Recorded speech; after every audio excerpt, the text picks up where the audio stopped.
This is how we took Brayden McCormick from 88-90 to 95-96 and committed to Oklahoma University. My name is John Lantigua, performance coach from Athletics. Let's dive in. So when Brayden first reached out, he was an outfielder just turned into a pitcher. What he wanted in this message that he sent out to when he began working with us, he just wanted some structure to know what he needed to do to play at the next level and to become pro down the road. So looking at his assessments, didn't see anything glaring like issues-wise. Hip range of motion is pretty decent. Scaps move pretty well.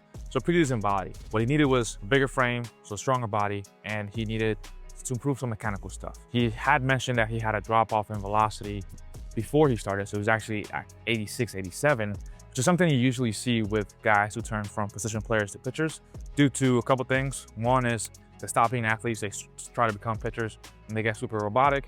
And two, the volume of pitching adds up, right? The arm is not used to the stress of throwing at higher intensities, frequently throughout the week. So you see a dip in velocity. So guys don't know how to manage stress, when to throw lower intensities, when to throw higher intensities. And our initial breakdown, what I was able to actually give him was like, hey, a layout of like, hey, this is your mobility. This is going to be your lifting. This is going to be your throwing schedule. And like knowing that intensities need to be done correctly throughout the week so you can actually peak on those higher intensity days. So the biggest thing was just structure. And then we started diving deep into the mechanical stuff. And those were simply, going into peak leg lift, what Brayden used to do was just pick leg up and then just let gravity take over, pushing him across. From there, the body had no option but to kind of rotate early and then kind of leaving the arm by itself, which is really difficult to throw hard like that. Early trunk rotation is known to be one of the biggest velocity killers out there. So what I did was we give him a task of, hey, let's improve direction.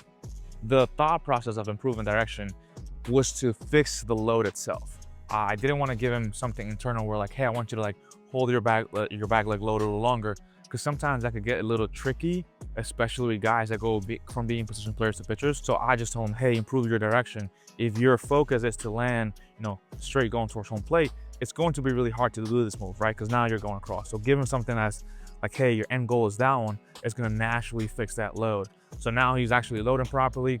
We saw a bump to 90 miles per hour, which is pretty quick. Things were looking bright when it comes to that. Another thing that was still occurring though, even though we improved direction, was the early trunk rotation. So the need of the body to do this move. So from there, we really target the ability of the trunk to stay back. So we spam split stance throws, just giving the body knowledge of like, hey, what it feels to have hips facing forward as the trunk is working against it, like this feel of separation. We spam rollings, a lot of rollings. We're like, hey, let momentum go forward as you're having that trunk worse against it. So that took us from 90 to 92, 93 more consistently. Understanding that what takes you from one point, one certain velocity to another is not always the same thing. So this is something that happened throughout, the process with Brayden. It's like, hey, what was the lowest hanging fruit at that point? Hit that, and then we just continue improving upon. After that, the season was approaching the spring, so we had to kind of shift the focus from just purely velocity and mechanical stuff to actual performance. And Brayden was doing a really good job throughout the season. He'll have like 3 good innings, but we started noticing that he would like lose command too, which is something he mentioned that he didn't have when we first started. Like, hey, I would just lose command randomly. As I started looking at videos on Synergy of his college outing, I was noticing that he would lose feel on a random inning. And I'll ask him, hey, like, what do you feel? Like, you'll be going 2 innings perfect, no walks, around the zone, to just going walking 3 guys in a row. And then he'll find the zone again. And then he'll have where it'd be like the first inning will happen. He'll like lose command in the first inning, and then he'll cruise for 4 innings straight. So I started, diving deeper into the videos and looking at more film, and I started noticing that he'll lose command after going breaking ball. So he'll like throw a breaking ball, and then after he go to his fastball, he'll lose the feel of it. And this is something that usually happens with, again, position players that turn to pitchers, because where you throw your curveball is not the same release point as your fastball. You change the extension by a little bit, and that is that feel component that people talk about.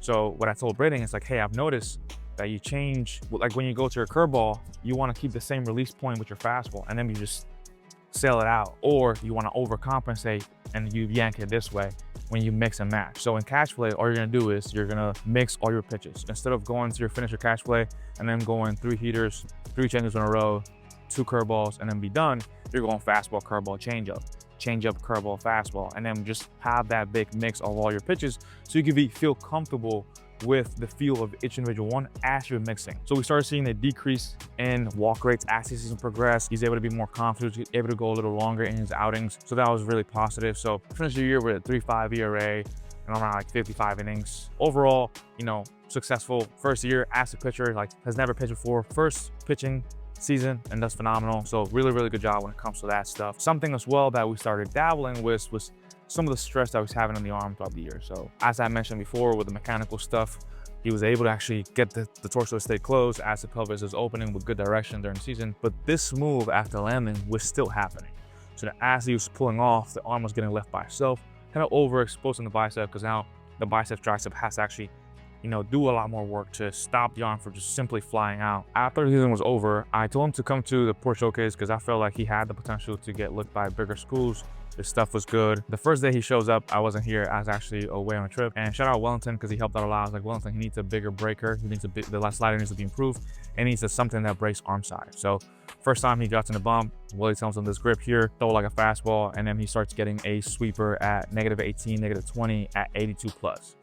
Tries a kick change for a couple pitches and it starts just taking off. 0, -2 vert with like 15, 16 horizontal. So shout out Wellington for that. I really thank him for the help, which is also something to know here about Tread, about us, is like, if one coach doesn't have an answer, we collaborate with each other, we will find the answer for you. The goal that we have here is to help the athlete any way, shape, or form. And if we don't have the answer, we'll find somebody in this building that has the answer and get it to the athlete itself. We're not second guessing.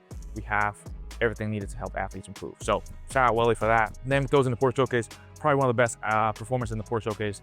Like sitting 94, sweeper was phenomenal, kick change was phenomenal, righty changeup was really, really good, big curveball. Like, talk about a guy who has a demeanor. Like, I was watching him throw for the first time live and I was like, this guy's different. He has that dog in him, and that was really impressive to see. Went to school for the fall. He did not commit out of the Port Showcase. He felt really happy at Navarro, so he wanted to go back there again. I was like, hey, totally fine. Always go with what your gut tells you. We started doing a mini band drill on the hand, kind of placed on the thumb and on the elbow, and then just doing split stance throws there, half abbreviated, to allow him to feel what it's like to actually funnel that energy towards the target. Because with the mini band, if you cascade the arm out, you'll feel it right away, and it gives you that knowledge of result. We always try to find stuff that gives them a knowledge of result to the athlete, so they know they're doing a good rep, especially from a remote standpoint. That started improving a little bit during the drills, but then he'll hop on the mound and he'll tell me, hey, John, like, I still feel like the arm is getting too much stress. And this is kudos to Brayden, where like when things are not going well, instead of just kind of keeping it internally, he'll actually tell me, and we'll hop on a call and discuss things on how can we make it, improve, right? If we as athletes just don't say anything, it just becomes really difficult for us coaches to help out. And Brayden was super transparent. We'll hop on calls, we'll talk about things, and then we'll come to a solution. So we dove deep into kind of like what he was feeling. So instead of just finding drills, we're actually finding cues that help him a little more. Find a better cue. We're like, hey, just keep that left shoulder. Instead of like looking this way, look over that left shoulder the entire time, and then just feel like you're going towards the target with that left shoulder. That are actually allowed to kind of funnel that energy, like we were talking before, a little bit better. And that's when he started seeing, hey, I don't have stress in my arm, and I got up to 95, 96. Now the sweeper is not 83, it's 85, 86, up to 87, which is crazy to think about. Kick change, around the zone, curveball, banger, like above 80 plus. So he has all his pitches with above big league stuff, plus he's around the zone too, and he's healthy. Like, these are things that, people are dreaming to have. And this, freshman, this sophomore already has right now, which is awesome. That led him to commit to Oklahoma University. As we continue working on things, there's always things that, continue to improve. But, this is just like how the progress that we've taken with Brayden. Like, there's not a one thing that got us where we want to. It's like, hey, what is the lowest hanging fruit here? Attack that, then move on from that, attack that, then move on from that, and attack that. We weren't hopping around all these different things. We were just making sure we addressed the issue at hand, and when the issue was addressed, then we move on. And this is a message for a lot of our viewers out there.